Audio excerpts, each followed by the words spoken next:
모든 사람들은 자신이 세상의 주인공이 되기를 원하고 결혼해서 자녀들이 태어나면 내 자녀들이 세상이 주인공이 되기를 원합니다. 이는 너무너무 당연한 것입니다. 내 자신이나 내 자녀들이 너무나 소중한 존재들이기 때문입니다. 그런데 많은 사람들이 오해하고 있는 것은 여호와 하나님은 우리가 하나님의 종속적인 존재로 살기를 원하신다고 생각하는데 그것은 큰 오해입니다. 절대로 그렇지 않습니다. 하나님 아버지도 당연히 우리 인간들보다도 더 강렬하게 우리 모두가 하나님께서 만드신 이 세상에서 각자 삶의 자리에서 주인공으로 살기를 원하십니다. 이 점을 잊어서는 절대로 안 됩니다. 우리 사람 부모들도 자녀들이 잘 되게 하기 위해서 밤낮으로 애쓰는 것처럼 여호와 하나님께서도 그렇게 하고 계신다는 것, 그것을 마음속에 품고서 이 세상을 살아가셔야 합니다. 그런데 반드시 깨달아야 하는 점이 하나 있습니다. 그것은 주인공이 되는 길이 전지전능하신 하나님의 길과 또 한계적이고 어리석은 우리 사람들의 길이 전혀 다르다는 것입니다. 최초의 사람 아담과 이브는 하나님께서 금하셨던 선악을 알게 하는 나무의 실과를 따먹으면 하나님같이 되리라는 사탄의 유혹에 넘어갑니다. 하나님이 된다는 것은 곧 주인공이 된다는 것입니다. 처음부터 그 출발부터 전혀 다릅니다.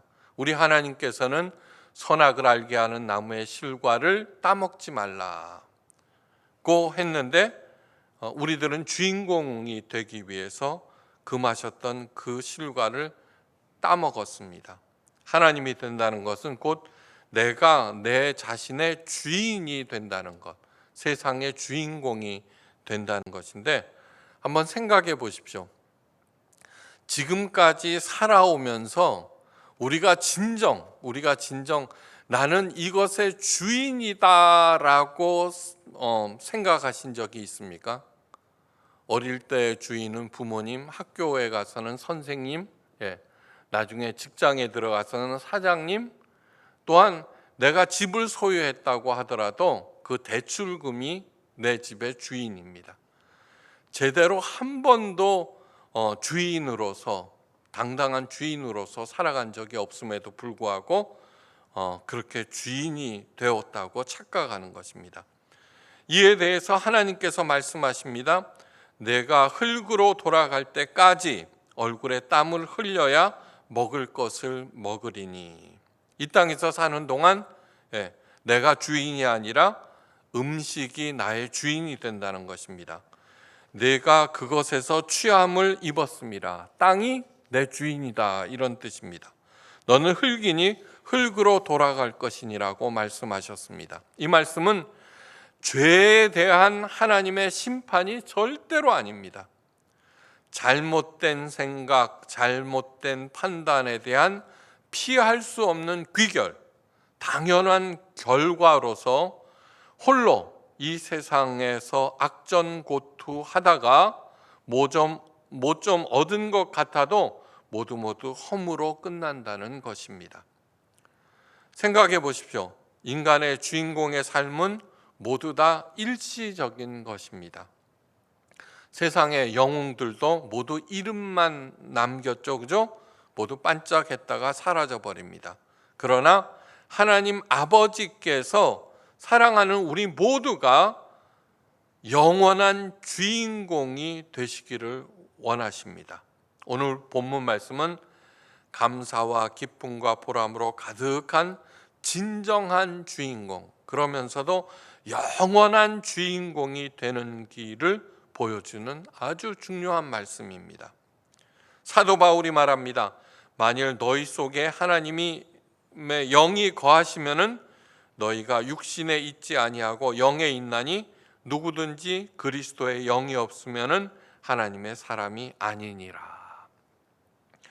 이 말씀은 뭐냐 그러면 하나님의 영, 곧 성령, 성령을 받으면은 우리가 태초에 하나님께서 흙으로 우리의 육신을 지으시고 그 코에 르하우 영을 불어넣으셨죠. 그래서 우리의 존재는 태어날 때 생령, the living spirit, 살아있는 영이었습니다. 그런데 그 영을 상실하자 흙으로 돌아가야 하는 육신에 머무르게 됩니다. 그러므로 다시 살아있는 영, the living spirit으로 만들기 위해서 예수님께서 오셨고, 또한 승천하시자 하나님께서 성령을 보내주신 것입니다. 그래서 그리스도의 영이 없으면은 하나님의 사람이 아니니라. 이 말씀은 외로운 악전 고투와 헛된 몸부림을 멈추고 하나님의 영, 곧 성령 하나님의 인도를 받아야 진정한 주인공, 또한 영원한 주인공이 된다는 것입니다. 성령 하나님을 내 중심에 모시고 그분의 인도를 받으면은 누구도 가장 아름다운 주인공으로 우리 삼위일체 하나님께서 만들어 주십니다. 하나님의 자랑스러운 자녀, 아름다운 주인공이 되기 위해서 절대로 잊지 말아야 할 첫 번째 것은 무엇이냐 하면은 나는 태초부터 태어날 때부터 그 전부터 하나님의 사랑스러운 자녀이며 아름다운 주인공임을 자각하는 것입니다. 자각. 흔히 세상의 주인공이 되기 위해서는 특정한 자질이나 능력이 있어야 한다고 생각합니다. 그래서 자기 자신을 들여다보면은 리더로서의 자질이나 능력이 없습니다. 그래서 행하는 것이 무엇이냐면 특정한 사람을 자신의 리더로 세우고 저 사람을 따라가야겠다. 그러면은 저 사람이 나를 살려주고 나를 세워주리라고 생각합니다. 그러한 착각 속에서 그를 맹종합니다. 그러다가 상황이 잘못되면 그 리더를 비난하고 다시 새로운 리더를 기다리거나 찾아 나섭니다. 정치, 사회, 경제 모든 분야, 특히 종교에서 가장 심하게 이러한 현상들이 나타납니다. 그러나 너무너무 잘못된 생각입니다. 거기에 빠져 있는 한 하나님께서 우리 모두에게 주신 잠재적인 리더십을 개발하지 아니하고 자신이 누구인지 알지 못한 채 주변 상황과 다른 사람들에 의해서 휘둘리는 삶을 필연적으로 살게 됩니다. 한번 생각해 보십시오. 부모에게 있어서 자녀들은 그 어떤 자녀들이든지 주인공이 되어버립니다. 아기가 태어납니다. 그러면 온 집안이 그 아이에게 집중됩니다. 만약에 그 아이가 연약하고 또 아프고 그 문제가 있다고 하면은 그 집중은 훨씬 더 강해집니다. 하나님도 마찬가지입니다. 리더십이라고 하는 것은 특정한 자질이 절대로 아닙니다. 특정한 자질이 아니다. 리더십은 존재 방식입니다. 존재 방식. 삶의 존재 방식이라고 하는 것은 무엇이냐 하면은 첫 번째, 나는 리더라는 자각, 나는 하나님의 자녀라는 자각에서 출발합니다. 그리고 하나님의 자녀로서 또는 나는 리더라는 자각에서 생기는 책임과 고통과 인내를 감내해 나가는 것입니다. 바로 그것을 존재 방식이라고 말합니다. 그런데 우리 예수님께서 어떻게 살아야 하는지 이 땅에 오셔서 보여주셨습니다. 그것이 바로 서번트, 종으로서의 리더입니다. 최고의 리더십은 서번트 리더십, 종으로서의 리더. 그러므로 낮은 처지에서도 얼마든지 리더가 될 수 있습니다. 요셉이 그랬고 다윗이 그랬고 무엇보다도 예수님께서 그러셨습니다. 불교의 시다르타는 왕자로 태어나셨지만 우리 예수님께서는 목수의 아들로 또한 그것도 냄새나는 마구간 구유에서 태어나셨습니다.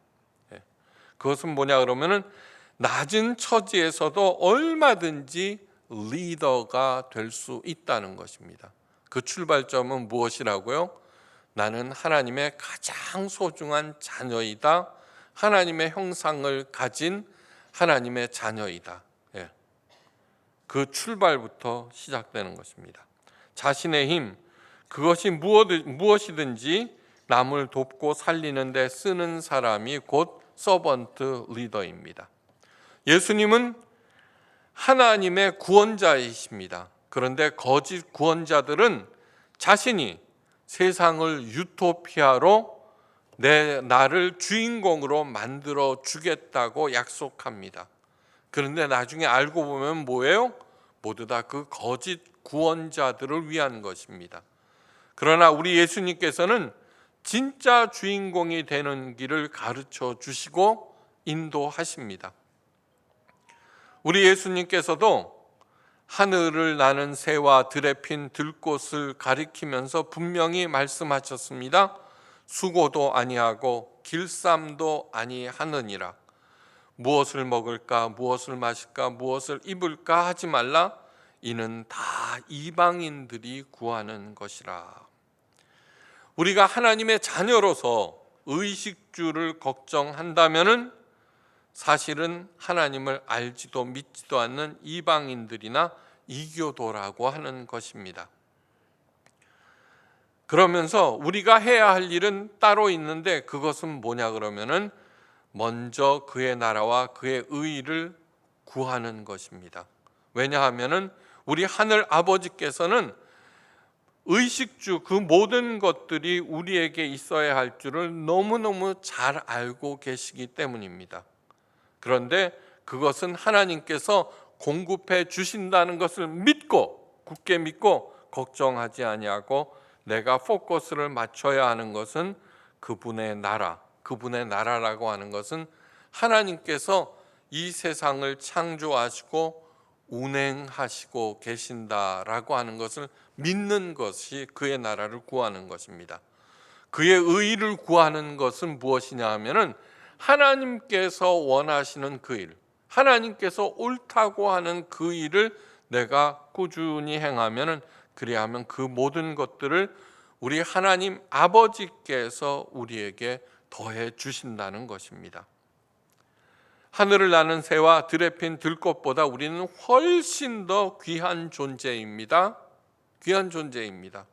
그런데 그 하찮은 새들과 들꽃까지 보살피는데 우리를 방치하실 리가 없습니다. 이것이 복받는 최고의 또한 유일한 비결입니다. 명심하십시오. 삼박자 구원론도 아니고 새벽 제단을 쌓는 것도 아니고 일천번제 드리는 것도 아닙니다. 의식주 모든 것들을 하나님께서 공급하심을 굳게 믿으면서 하나님의 통치하심과 또한 하나님께서 옳다고 하시는 그것을 상황과 처지에 구애받지 아니하고 꾸준히 구해 나가는 것, 그것이 최고의 복을 받는 또한 유일한 비결입니다. 흔히 하나님이 없어도 열심히 살면 된다고 생각하는데 여기에는 결정적인 하나가 부족합니다. 결정적인 하나. 그것이 무엇일까요? 고아의식이라는 것이 있습니다. 고아의식. 뭐냐 그러면 이 세상에는 나를 도와줄 아무도 없다는 의식을 말합니다. 친구도 있고 부모도 있고 그렇지만 진짜로 내가 급할 때 정말로 나 대신 모든 것들을 공급해 주는 사람 이 세상에는 사실은 없습니다. 그래서 혼자 힘으로 열심히 살아가지만 이 고아의식은 반드시 빈곤의식을 동반합니다. 빈곤의식. 누더기를 입고 쓰레기 더미에서 살던 여인이 그런데 사실은 재벌 상속자로 밝혀졌다. 이는 인간 쓰레기 마리아라는 별명을 가진 미국 여인에 대한 샌프란시스코 신문의 머리 기사였습니다. 이 마리아가 죽었습니다. 그런데 이 마리아는 평소에 끼니를 얻기 위해서 쓰레기통을 뒤지면서 살았고, 그의 작은 아파트에는 쓰레기 더미에서 주워온 온갖 잡동사니로 가득했습니다. 가끔 텔레비전에 나오죠, 그죠? 조그만 방에 온갖 것들이 가득한데 그것을 왜 모으느냐? 빈곤의식 때문입니다. 빈곤의식. 그런데 마리아는 7년 전에 사망한 거부 변호사요, 은행 중역이었던 사람의 외동딸이었습니다. 현재는 수천 수백만 달러를 호가하는 모비로이 주식과 유전까지 있었습니다. 또한 여러 회사들의 증권과 무려 8개의 예금 통장이 그녀의 집에서 발견되었습니다. 엄청난 부자입니다. 그럼에도 불구하고 고아의식과 빈곤의식, 아버지가 돌아가시니까 이제 홀로 살아야 된다는 빈곤의식, 고아의식, 거기에서 빈곤의식까지 발동해서 마리아가 그렇게 산 것입니다. 마리아의 삶은 죄와는 관계가 없습니다. 그런데 바로 그 고아의식과 빈곤의식의 전형적인 예입니다.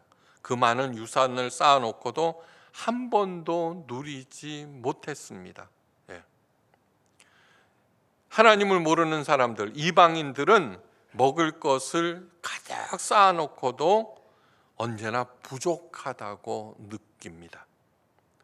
오늘 본문에서 영과 육을 대조하고 있습니다. 육신대로 살면 반드시 죽을 것이로되 영으로서 몸의 행실을 죽이면 살리라. 흔히 이 말씀을 육신의 욕심에 따라서 살면 절대로 안 되고 영적으로 살아야 한다는 종교적인 가르침으로 봤습니다. 그런데 눈여겨봐야 할 구절이 고린도전서 2장 4절에서 5절 말씀입니다. 귀담아 들으십시오. 내 말과 전도함이 설득력 있는 지혜의 말로 하지 아니하고 다만 성령의 나타나심과 능력으로 하여 너희 믿음이 사람의 지혜에 있지 아니하고 다만 하나님의 능력에 있게 하려 하였노라. 여기에서 사람의 지혜를 육으로, 하나님의 능력을 영으로 대비하고 있습니다. 곧 육적인 삶이란 하나님을 모르는 인간의 성실과 근면을 말하고 있습니다. 우리들의 성실과 근면은 아주 소중하게 높이 평가되는 큰 덕목입니다. 근데 여기에서 하나님을 모른다면은 그 인간의 성실과 근면은 역시 육일 뿐이다라고 하는 것입니다. 그렇게 오직 성실과 근면, 하나님을 모른 채 산다는 것은 온 세상에 가득한 하나님의 능력과 은혜를 보지 못하고 또한 누리지도 못하고 홀로 악전고투의 삶을 사는 마리아의 삶을 말합니다. 우리 현대인들의 피로와 근심은 바로 육적인 우리 인간의 지혜에만 의존한 가련한 결과입니다. 여러분 한번 생각해 보십시오. 제가 자주 드리는 말씀, 땅은 밟는 사람이 임자다. 내가 금고어 놓았다고 내 게 아니라, 그래서 알아 누워서 병석에 누워 있다면 아무리 넓은 땅을 가지고 있다고 하더라도 그 땅은 내 것이 아닙니다. 땅은 밟는 사람의 임자입니다. 사도 바울이 말합니다. 너희는 다시 무서워하는 종의 영을 받지 아니하였고 양자의 영을 받았으므로 아빠 아버지라 부르짖느니라. 양자의 영을 받았다는 것은 하나님께서 우리를 자기의 자녀로 입양하셨다는 말입니다. 입양이라고 하는 말, 오해가 큰데 뭐냐 그러면 나하고는 아무런 관계가 없지만 내가 받아들였다라고 하는 것을 입양이라고 하는데, 우리가 하나님의 자녀, 하나님의 형상을 받은 가장 소중한 존재라는 것을 내가 잊어먹고 고아처럼 사는 나를 하나님께서 나를 다시 자녀로 불러주셨다라는 뜻입니다. 이 말씀은 우리 인간들의 아둔함과 어리석음을 단적으로 드러내고 있습니다. 원래 모든 인간들은 하나님의 형상으로 창조된 하나님의 자녀들인데, 그런데 하나님께서 금하신 선악과를 따먹습니다. 이것은 하나님을 나의 아버지됨을 인정하지 아니하고 내 스스로 하나님이 되어 내 뜻대로 살게 되었습니다. 스스로 고아가 된 것입니다. 여기에서 선악을 알게 하는 나무의 실과가 의미하는 것이 무엇이냐 하면 복잡하게 생각할 것이 없습니다. 하나님께서 에덴 동산 중앙에다가 돌멩이를 하나 세워놓고 이 돌을 치우는 날에는 내가 정령 죽으리라고 말씀하셨다 하면은 아담과 이브가 그 돌을 지날 때마다 하나님께서 금하신 돌이야라고 생각합니다. 바로 그것은 하나님의 하나님 됨을 인정하는 것을 말합니다. 뭐 그까지 사과 하나 따먹었다고 그렇게 벌을 내리느냐, 그것이 아니라 창세기 3장에 기록되어 있는 모든 선악을 알게 하는 나무의 실과를 따먹은 후에 우리의 운명은 하나님을 부인하였을 때, 하나님을 인정하지 않았을 때 필연적으로 우리의 삶에 나타나는 그 모든 결과들을 기록해 놓은 것입니다. 쉽게 얘기해서 어떤 회사에 들어가서 사장님의 사장님됨을 인정하지 않을 때 어떻게 되죠? 퇴출되죠, 그죠? 똑같은 것입니다. 그 결과 능력도 자격도 욕심만 가득한 하나님이 된 인간들은 한편으로는 불안하니까 개구리마저 신으로 섬기고 세상을 약육강식의 아수라장으로 만들어 버렸습니다. 왜요? 이 험한 세상에서 내가 살 길은 오직 내 힘을 키우는 것이고 저놈을 무너뜨리는 것이야. 그래서 강자는 또 다른 강자에 의해서 멸망하는 파괴의 악순환이 계속되고, 그 배후에는 사탄이 도사리고 있어서 이 아름다운 세상이 하나님을 떠난 수많은 고아들에 의해서 파괴되는 것을 그저 회심의 미소를 짓고 보기만 하면 되는 것입니다. 이것을 그대로 두고 계실 하나님이 절대로 아니십니다. 당시 이집트의 노예로 살던 이스라엘 백성을 택하셔서 하나님의 제사장 나라로 삼기로 하셨습니다. 가장 보잘것없는 존재도 하나님을 믿고 따를 때 어떻게 되는지 보여주시기 위함입니다. 여러분, 제사장이 되기 위해서, 어떤 종교에서 제사장이 되기 위해서는 수많은 과정, 인내, 공부가 필요합니다. 그죠? 저는 이렇게 생각해 보면은 가장 되기 쉬운 게 누구냐 하면은 교회 목사라고 생각합니다. 신학교만 나오면 되거든요. 근데 스님이 되기 위해서는 어떻게 해야 됩니까? 뼈를 깎는 그러한 고행의 시간이 필요한데, 그런데 성경을 자세히 읽어보면은 너는 이것 해야지 제사장이 되라고 하지 않으시고, 시내산에서 하나님께서 강림하셔서 이스라엘 백성들을, 방금 탈출한 이스라엘 백성들에게 너희는 제사장들이야 라고 선언해 버리십니다. 무슨 뜻입니까? 그 출발은 나는 하나님의 자녀야, 나는 하나님의 제사장이야 라는 자각이라고 하는 것입니다. 그것이 그만큼 중요합니다.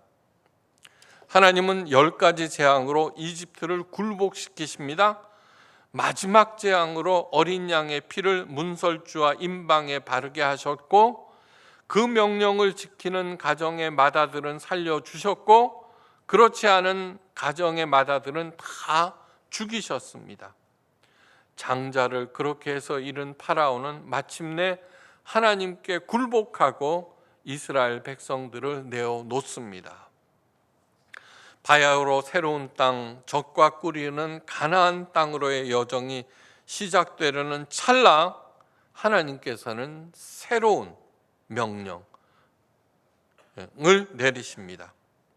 그 명령이 무엇이냐 하면은 출애굽기 13장 2절, 이스라엘 자손 중에 한 사람이나 짐승이나 물어나고 초태생은 다 거룩히 구별하여 내게 돌리라. 이는 내 것이니라. 당시 이집트는 노예 이스라엘의 무자비한 주인이었습니다. 그런데 하나님께서 이집트를 굴복시키고 새로운 주인으로 등장하셨습니다.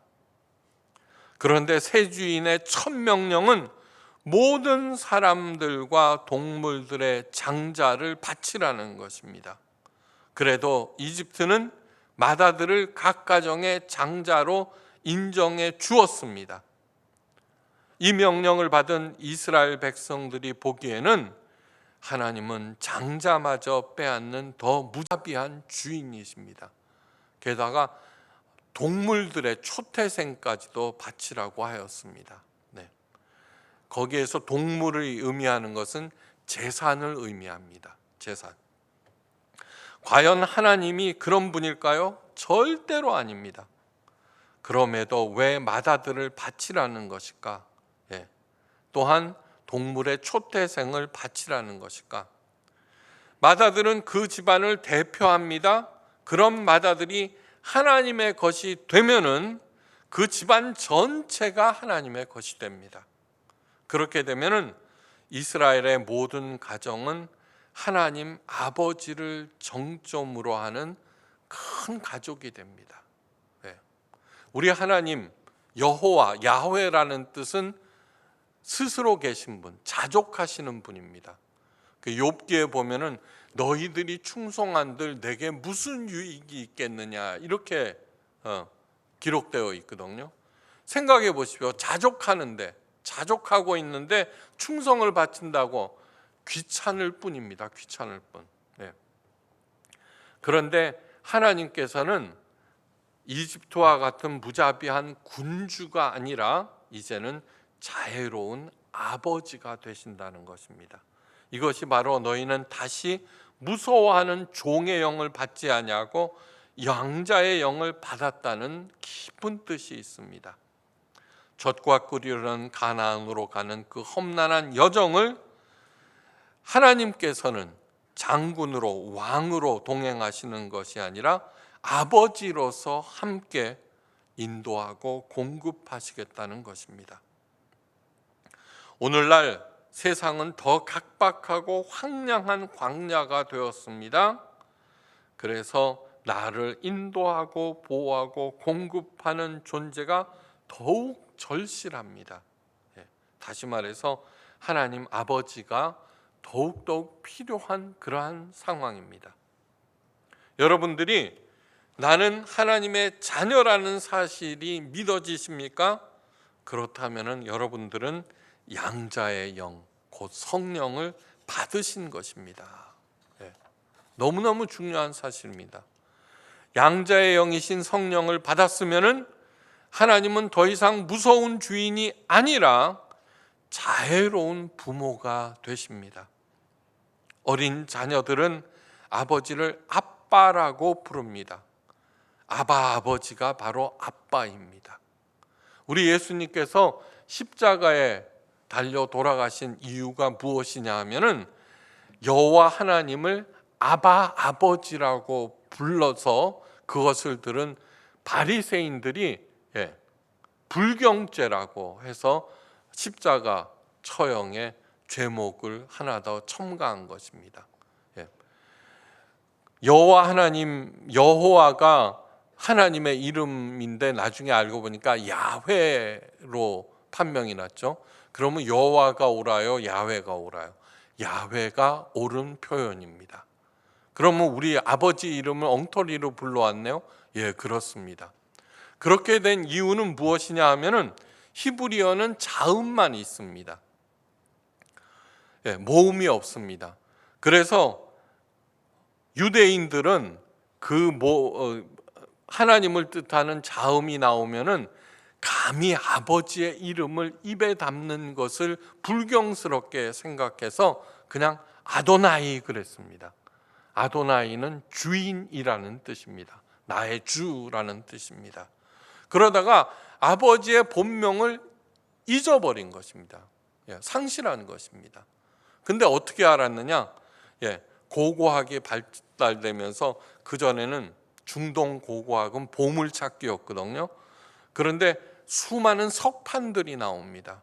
그것을 연구하다 보니까 이스라엘 백성들은 하나님의 이름을 거룩해서 입에 담지 못하는데 다른 민족들은 다릅니다. 동쪽으로 가면은 야훼라는 신을 섬기는 이스라엘 히브리 민족들이 있다라고 하는 돌판이 나왔습니다. 그래서 야훼구나라고 하는 것을 알게 된 것입니다. 그런데 우리 예수님께서는 어떻게 돼요? 이스라엘 백성들이 불경하다고 기피했던 그 하나님의 이름을 그 하나님을 자기 아빠라고 부르니까 불경죄로 십자가에 달은 것입니다. 사도 바울이 말합니다. 성령이 친히 우리 영으로 더불어 우리가 하나님의 자녀인 것을 증거하시나니. 하나님께서 친히 다른 사람이 아니라 친히입니다. 너희들이 바로 내 사랑하는 자녀들이란다 라고 외치신 것입니다. 태초부터. 이 하나님의 외침은 태초부터 이어진 가장 중요한 메시지입니다. 가장 중요한 메시지. 여러분, 하나님이 나의 아버지임을 인정하시기를 간절히 바랍니다. 간절히 바랍니다.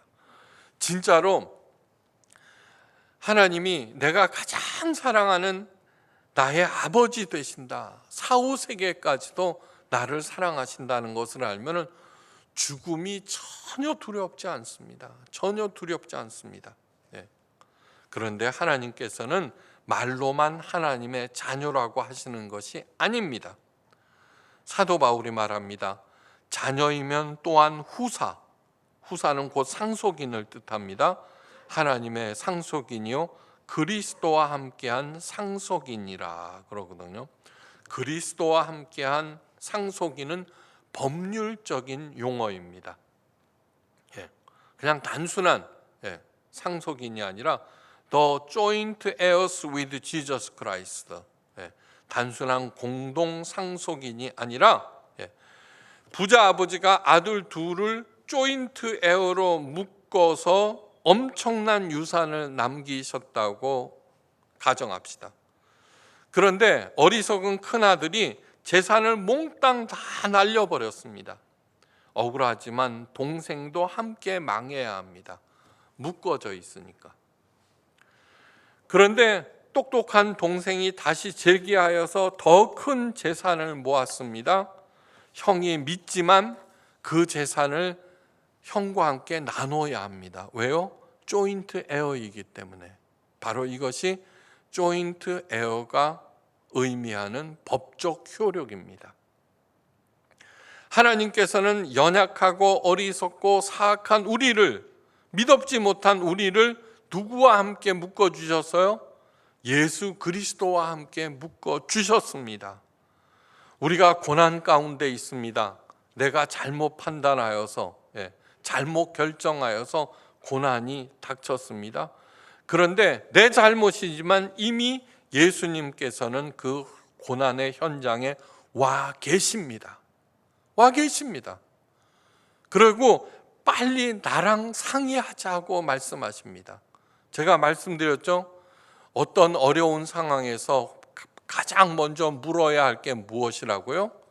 예수님이라면 어떻게 하셨을까입니다. 꼭 그렇게 하시기 바랍니다. 부활, 우리가 잘해서 신앙생활을 잘해서 구원받고 부활하는 것이 아닙니다. 우리와 함께 묶어주신 예수님께서 부활 승천하셨습니다.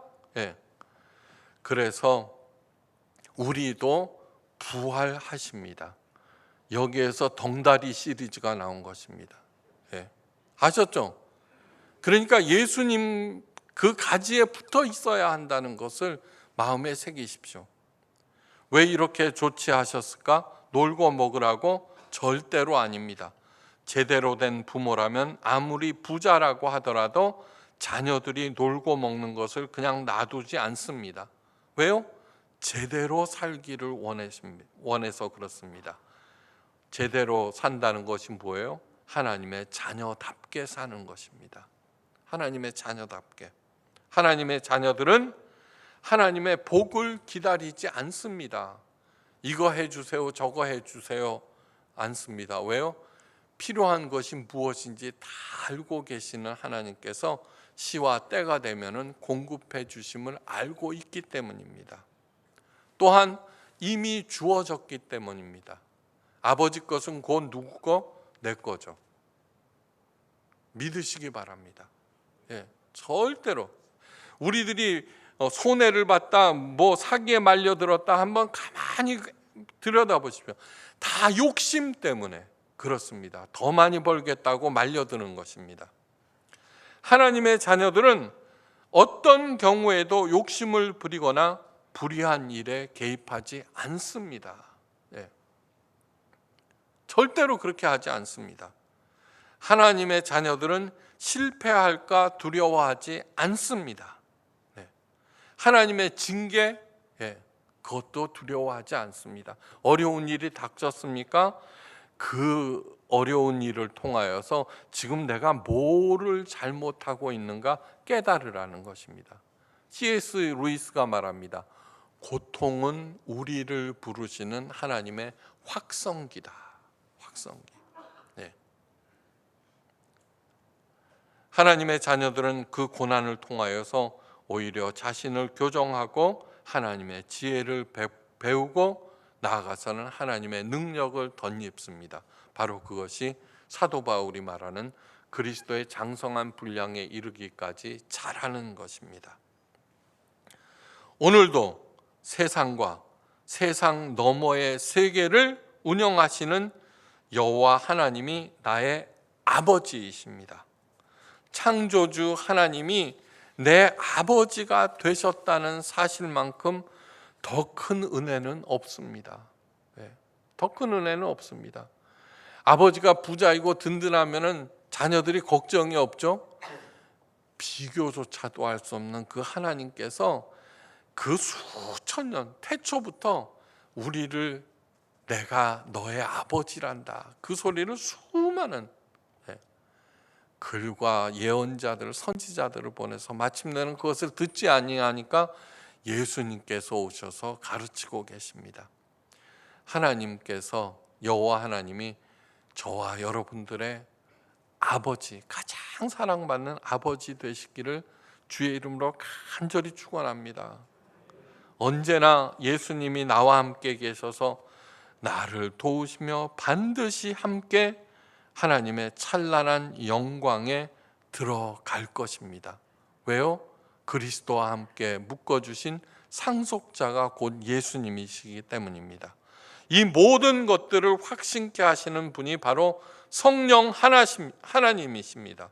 성령 하나님을 내 중심에 모시고 하나님 아버지께서 만들어주신 이 아름다운 세상에서 하나님의 자녀답게 깊고 넓고 넉넉하게, 또한 열심히 성실히 신나게 살아서 하나님께서 베푸시는 30배, 60배, 100배의 결실을 누리고 베푸시기를 주의 이름으로 축원합니다. 기도하십니다. 이 세상에 그 어떤 메시지보다 중요한 것은 이 세상을 만드시고 나를 만드시고 여전히 운행하시고 인도하시고 공급하시는 여호와 하나님이 곧 나의 아버지 되심입니다.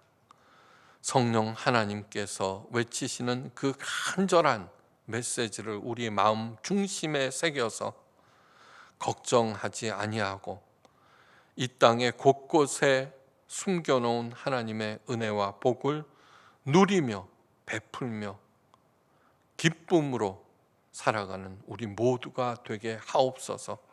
감사드리며 모든 말씀 우리 주 예수 그리스도의 크신 이름으로 간절히 기도하옵나이다. 아멘.